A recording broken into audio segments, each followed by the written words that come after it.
Hi, my name's Kenin, and I'm a doctor of acupuncture and Chinese medicine and a licensed acupuncturist in California. And I have a clinic in Alonge Food in Gush Etzion. And I do acupuncture and other parts of traditional Chinese medicine, which includes Chinese herbology. And today I'm going to be talking to you about pipaye, which is the loquat tree. Um, my lovely assistant, my son David, is here filming me. Here you go, David. And so zoom on over here and take a look at the loquat tree. Stand up so you can show the different parts of the tree. So in Chinese medicine, this is called pipaye. This is a loquat. And before I start talking about the tree, I want to talk to you a little bit about how herbs are categorized in Chinese medicine. In Chinese medicine, herbs have a taste property, and in the case of loquat, it's bitter, and they also have a temperature property, either warm or neutral or cool. And the loquat, I've seen, we're talking about the leaf of the loquat tree. This also has edible fruit. Come on, look over here for a second. These are the fruit that are green now. They'll probably be ready in a month or two, and they're very tasty. And so the temperature property of loquat I've seen listed in one source as cool, and in another source, the same source in an updated version, as neutral. So the bitter property, any herb that has bitter property, has the ability to transform dampness and to cause qi to descend generally. So in this particular case with the loquat tree, the loquat leaf, pipaye, ye means leaf. The loquat, so pipaye, which is the Japanese loquat, and we're talking about the leaf. The Latin name is Eriobotrya folium. Folium means leaf, and it's in the family Rosaceae, and the standard species is Eriobotrya Japonica. So we're talking about the loquat leaf. And some things to notice about the loquat leaf. Come take a look over here. So you can see that the mature leaf is green and large, and it's solid, it's leathery, and that the newer leaves are lighter color, and they're sprouting upwards. Once the leaf is mature, it's leaning downwards. And you can also see here, take a look, you can see these fruit, and they'll be turning a nice orange and be very soft and very tasty. They don't do well off the tree, so when you pick those fruit, you eat them right away. That's why you don't see them in stores. And lots of people, even where loquats grow, don't even know that they're edible fruit or haven't even noticed them. So where I grew up in Oakland and Berkeley, California, I didn't know about loquats when I was a kid growing up, the fruit I'm talking about. And it turns out they're all over the place. So I raised my kids picking them and eating them, and we all like them. But as soon as you pick them off the tree, within a couple minutes, they start to turn brown. So they don't last, and you don't see them in stores. So some of the trees have bigger fruit, and some of them have one large pit inside. Some have a number of smaller pits inside. It really depends. So you find the trees that you like.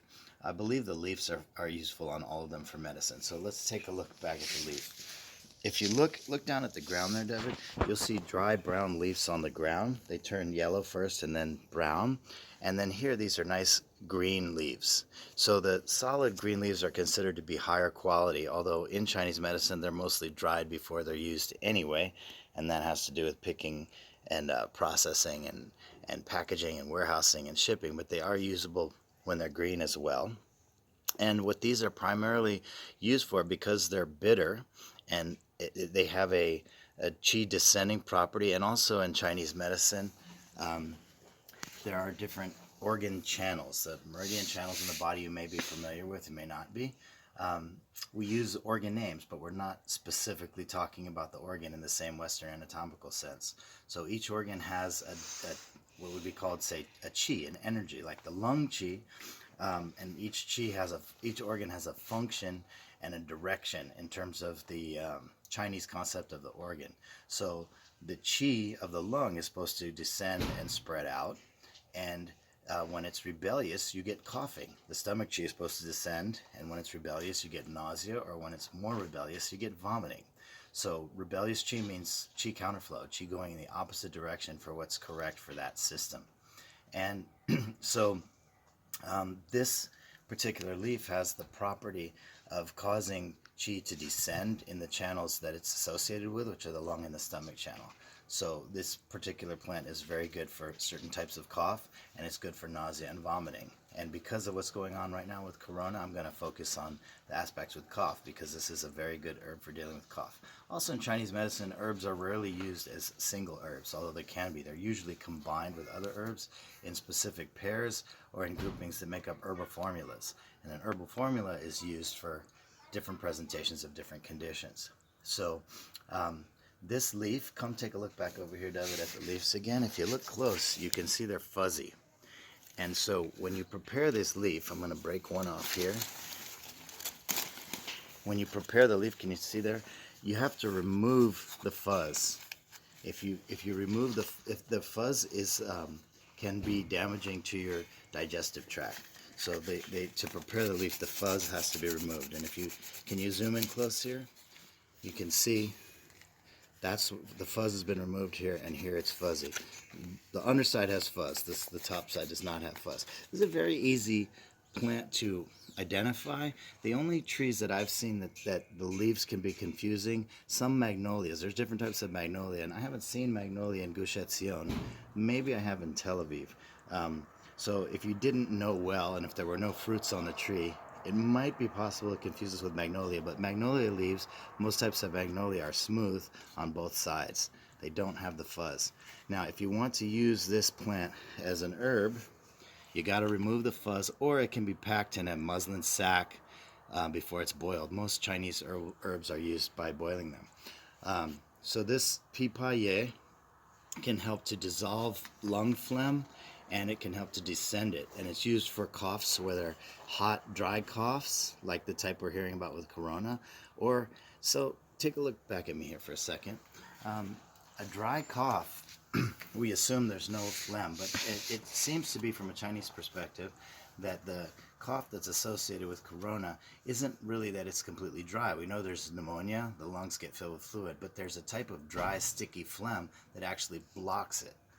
So you get a dry cough because basically your piping is all phlegmed up and blocked. So this herb can be very good for releasing that kind of cough, and combined with another herb called Xingrun, which is bitter almond, the two together are excellent for either non-productive dry coughs or where there's a lot of hot sputum, but it won't come up. It's difficult to expectorate, and so these two herbs together are very good. There's a Chinese cough syrup that's called Loquat and fritillary syrup that you can order from Chinese herb suppliers, and these are the main two.